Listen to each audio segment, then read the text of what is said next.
I lived in Ponca City, Oklahoma, which was the home of the Continental Oil Company and the old whatever it was. And so we were totally in this little bubble. Ponca City never knew there was a depression. You know, everybody was hired, full-time job. You work your way up the ladder. It all works like a clock. We were probably getting polluted like you couldn't believe, but we didn't know it. Anyway, I remembered because my mother always had food to give, and the men who were out of work would ride the rails, and then they'd come into town, but here's the difference, I think, between then and now.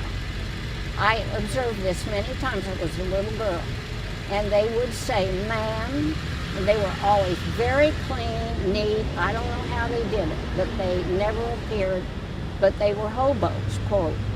And they would always say, ma'am, is there anything I can do for you?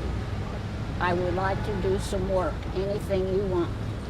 And I don't remember ever having, maybe they did, but it was that whole attitude. And I think all of that's kind of changed.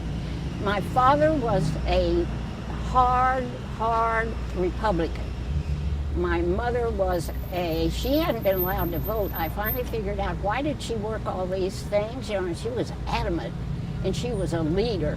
And so I finally figured it out, but they'd walk out, and she always worked the voting thing, and they'd walk out the door to go vote, and she'd turn around and look at him and say, Walter, I'm going to cancel your vote. But I got the heavy Republican stuff and the I'm not putting up with this stuff at the same time.